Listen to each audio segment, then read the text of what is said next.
बिहार विधानमंडल में दो बार जातीय आधारित जनगणना कराने पर जो है वो बिल पास हुआ था, लेकिन अभी तक जातीय जनगणना बिहार में नहीं हुई है। हमारे साथ राजद के मुख्य प्रवक्ता और विधायक भाई वीरेंद्र जी है। भाई वीरेंद्र जी, 2 बार पास हुई थी और अभी तक जातीय जनगणना नहीं हुई है। एक तरफ प्रधानमंत्री नीतीश कुमार को समाजवादी नेता कहते हैं और आज शपथ ग्रहण में भी जा रहे हैं। ऐसे में नहीं लगता है कि अब बिहार में जातीय जनगणना नहीं हो पाएगा? देखिए, हम लोग बहुत पहले से मांग कर रहे थे। हमारे नेता आदरणीय लालू प्रसाद यादव ही इस मामले को उठाए थे कि देश में जात आधारित जनगणना होना चाहिए, और इस पर विधानसभा में दो बार सर्वसम्मति से हुआ कि हम लोग प्रधानमंत्री के यहाँ चले। और बिहार की जनता चाहती है कि बिहार में ही नहीं, पूरे देश में जात आधारित जनगणना हो।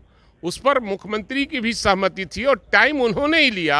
हमारे नेता विरोधी दल तेजस्वी प्रसाद यादव और अन्य दल के लोगों ने और बीजेपी के लोगों ने भी जाकर सर्वसम्मति से कहा कि बिहार की जनता चाहती है कि देश में जातीय आधारित जनगणना होना चाहिए। और मुख्यमंत्री ने कहा था कि अगर प्रधानमंत्री देश में नहीं कराना चाहते हैं तो बिहार में हम अपने संसाधन से जात आधारित जनगणना कराने का काम करेंगे।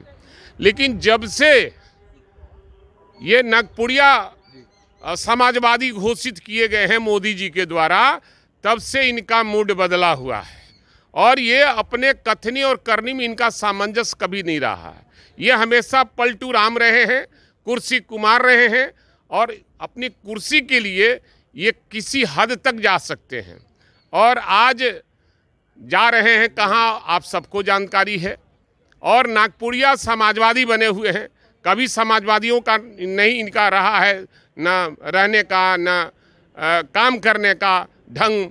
लेकिन सवाल है कि जब बिहार विधानसभा से मामले जब पास हो गए तो जात आधारित जनगणना कराने का हमारा आज अल्पसूचित प्रश्न नेता विरोधी दल का, और उसको पुट करना चाहिए था।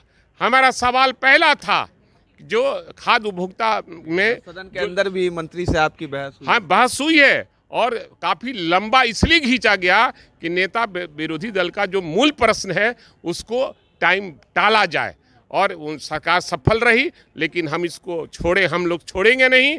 हम वामपंथी साथियों से मिलकर और सदन और सदन के बाहर में भी इस सवाल को हमेशा रखते रहेंगे। इसकी लड़ाई लड़ेंगे, ये अंतिम दम तक इसकी लड़ाई हम लोग लड़ते रहेंगे।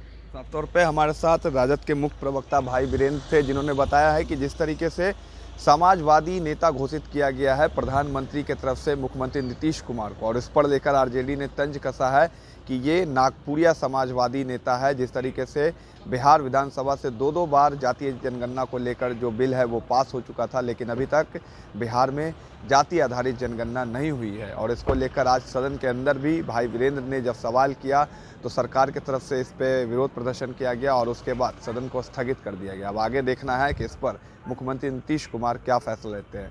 नव भारत टाइम्स के लिए पटना से रमन राय।